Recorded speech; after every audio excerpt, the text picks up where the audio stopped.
بسم اللہ الرحمن الرحیم۔ السلام علیکم ورحمۃ اللہ وبرکاتہ۔ میں ہوں محمد صادق اور آپ دیکھ رہے ہیں صادق ٹی وی یوٹیوب چینل۔ نبی کریم صلی اللہ علیہ وسلم کے وہ ارشادات جن سے آپ صلی اللہ علیہ وسلم کی فطری قوت و ذہانت واضح ہوتی ہے کہ آپ صلی اللہ علیہ وسلم اپنی باتوں سے کیسے اور اپنی ذہانت سے بات کو معلوم کر لیتے تھے۔ جو کمالات نبی کریم صلی اللہ علیہ وسلم کو وحی کے نزول اور تہذیب سے حاصل ہوئے ہیں وہ تو بے شمار ہے، اور یہاں ہمارا ان کا اظہار مقصد نہیں ہے۔ ہماری مراد صرف پہلی قسم ہے جو فطری قوت اور ذہانت ہوتی ہے کسی بھی بندے کی، کہ آپ صلی اللہ علیہ وسلم کی وہ کیسے کام کرتی تھی۔ حضرت علی رضی اللہ تعالیٰ عنہ سے روایت ہے کہ جب نبی کریم صلی اللہ علیہ وسلم نے غزوہ بدر کے لیے کوچ کیا تو ہم نے نبی کریم صلی اللہ علیہ وسلم کے آس پاس قریب 2 آدمیوں کو دیکھا جو دشمن کے کیمپ کے تھے، جو دشمن کی قافلے کے تھے۔ ہم نے ان کو پہچان لیا تھا۔ ایک ان میں قریش کا تھا، قریش کا بندہ تھا، اور ایک عقبہ بن ابی معیط کا غلام تھا۔ ہم نے پہچان لیے تھے۔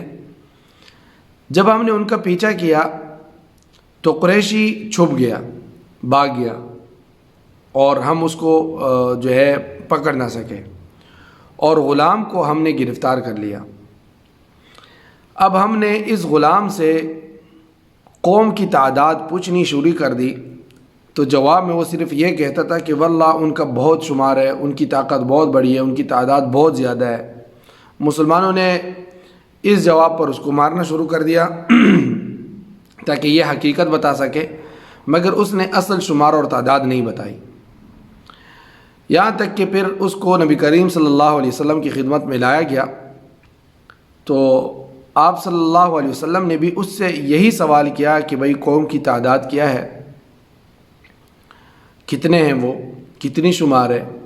تو اس نے وہی جواب دیا کہ واللہ اللہ کی قسم کہ ان کا شمار بہت زیادہ ہے، ان کی طاقت بہت بڑی ہے۔ تو حضور صلی اللہ علیہ وسلم نے بھی کوشش کی کہ وہ تعداد بتائیں، مگر اس نے انکار کر دیا۔ پھر حضور صلی اللہ علیہ وسلم نے جو طریقہ آزمایا وہ کرامت ثابت ہوا اور ان کی تعداد واضح ہو گئی۔ تو آپ صلی اللہ علیہ وسلم نے ان سے سوال کیا کہ اچھا یہ بتائیں کہ کتنے اونٹ ذبح کیے جاتے ہیں روزانہ؟ تو اس نے جواب دیا کہ روزانہ 10 اونٹ۔ یہ سن کر نبی کریم صلی اللہ علیہ وسلم نے فرمایا کہ معلوم ہو گیا کہ قوم کی تعداد 1000 ہے، کیونکہ ایک اونٹ 100 آدمیوں کے کافی ہو جاتا ہے، اور باقی جنگ بدر میں کافروں کی تعداد 1000 تھی اور مسلمان 313 تھے۔ کعب بن مالک رضی اللہ تعالیٰ عنہ سے روایت ہے کہ کبھی نبی کریم صلی اللہ علیہ وسلم بعض غزوات کے موقع پر ایسی گفتگو فرماتے جس سے اصل موقع کے خلاف دوسری جگہ کا ارادہ سمجھا جاتا، اور یہ روایت صحیح مسلم اور صحیح بخاری میں بھی ہے۔ یعنی مثال کے طور پر کہ وہ ایک طرف کا ارادہ کر لیتے کہ میں نے اس طرف جانا ہے، تو اعلان تو یہ کر دیتے، لیکن ان کا مقصد نبی کریم صلی اللہ علیہ وسلم کا کہیں اور جانے کا ہوتا تھا، اور یہ اس لیے کرتے تھے تاکہ کسی کو اصل جگہ کا پتہ نہ چل سکے۔ اگر کوئی جاسوس ہے، کوئی اطلاع پہنچانے والا ہے، تو پھر اگر مخالف اپنی قوت آزمائے تو وہ ایسی جگہ میں آزمائے جہاں پہ کوئی ہو بھی نہ، اور ہم آسانی سے اپنی جگہ پہ پہنچ سکے۔ تو یہ بھی ایک جنگی حکمت عملی ہے کہ اصل ہدف اپنی فوجیوں کو بھی نہیں بتانا، بس اپنے فوجیوں کو تیار کرنا ہے کہ ہم نے نکلنا ہے فلاں جگہ، اور بتایا تو یہ اگر ان میں کوئی غدار ہوا تو وہ اس طرف کوشش کرے گا اور اپنے متعلقین کو بھی وہی بتائے گا، اور آپ نکلے پھر اپنے اصل مقام کی طرف جب راستے میں ہو۔ یہ ایک جنگی حکمت عملی ہوتی ہے۔ ابو سعید خدری رضی اللہ تعالیٰ عنہ سے روایت ہے کہ ہم نے نبی کریم صلی اللہ علیہ وسلم سے شراب ہونے سے پہلے سنا کہ یہ فرماتے تھے کہ اے لوگو، اللہ تعالیٰ نے شراب سے بچانے کا ارادہ کیا ہے، شراب سے بچانے کا ارادہ کیا ہے۔ یہ نہیں فرمایا کہ شراب حرام کر رہا ہے، شراب سے بچانے کا ارادہ کیا ہے۔ اب ظاہر ہے کہ جو شراب پیتے ہیں وہ نقصان کرتا ہے، تو معلوم ہوتا ہے کہ جلدی اس کے بارے میں حکم نازل ہونے والا ہے۔ جس کے پاس کچھ شراب موجود ہو وہ اس کو بیچ دے اور اس کا نفع اٹھا لے، کہتے ہیں کہ اس ارشاد پر تھوڑا ہی وقت گزرا تھا کہ حضور صلی اللہ علیہ وسلم نے حکم سنا دیا کہ اللہ تعالیٰ نے شراب کو حرام کر دیا ہے. جس کو اس آیت کی اطلاع ہو جائے اور اس کے پاس کچھ شراب موجود ہو تو نہ وہ اس کو پیے نہ اس کو بیچے. تو لوگوں کے پاس جس قدر بھی شراب موجود تھی اس کو لے کر سڑکوں پر جو ہے راستوں میں بہا دی اور ان سے جو ہے جان چھڑا دی. تو یہ بھی آپ صلی اللہ علیہ وسلم فرمانا چاہتے تھے کہ بھائی جو ہوشیار ہوگا تو وہ سمجھ جائے گا کہ ممکن ہے اس بارے میں کچھ ایسا حرمت نازل ہونے والی ہے اور پھر یہ ہمارے کسی کام کی نہیں ہوگی. تو جو سمجھدار تھے انہوں نے بیچ دیا اور جن کے پاس رہ گیا تو وہ رہ گیا اور پھر وہ ضائع کر دیا گیا.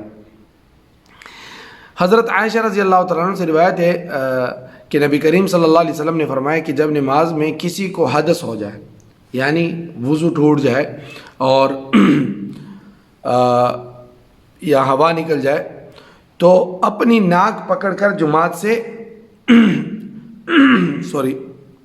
اپنی ناک پکڑ کر یہ اس طرح ناک پکڑ کر جماعت سے باہر نکلے.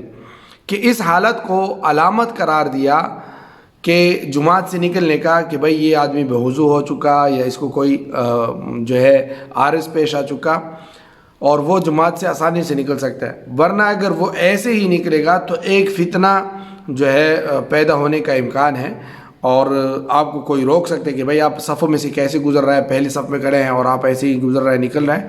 لیکن یہ علامت کہ آپ ناک کو اس طرح پکڑ کے نکلیں جیسے کہ آپ کی نکسیر پوٹی ہوئی ہے اور آپ نے ناک کو روکا ہوا ہے تو آپ آسانی سے نکل سکتے ہیں. تو یہ حضور صلی اللہ علیہ وسلم کی ذہانت کی وہ باتیں ہیں, وہ ارشادات ہیں جن سے کوئی بھی جو ہے فائدہ اٹھا سکتا ہے حضور اور یہ تو عام ہے نماز میں کہ نماز میں جو ہے کسی کو حدث ہو جائے, وضو ٹوٹ جائے, ہوا نکل جائے, کچھ بھی ہو جائے تو وہ اپنی ناک پکڑ کے نکل جاتا ہے جن کو معلوم ہوتا ہے اور جو نماز میں ہوتے ہیں وہ بھی سمجھ جاتے ہیں کہ بھئی ان کو کوئی مسئلہ پیش آیا ہے. تو یہ تھی نبی کریم صلی اللہ علیہ وسلم کے بارے میں کچھ ایسی واقعات جو نبی کریم صلی اللہ علیہ وسلم کے متعلق تھے اور اس بارے میں انشاءاللہ دوسرے بھی ہم بیان کریں گے. والسلام علیکم ورحمۃ اللہ وبرکاتہ. دوستو صادق ٹی وی کو سبسکرائب کرنا مت بھولیے, ویڈیو کو لائک کریں, شیئر کریں اور کمنٹ سیکشن میں اپنے رائے کا اظہار ضرور کریں.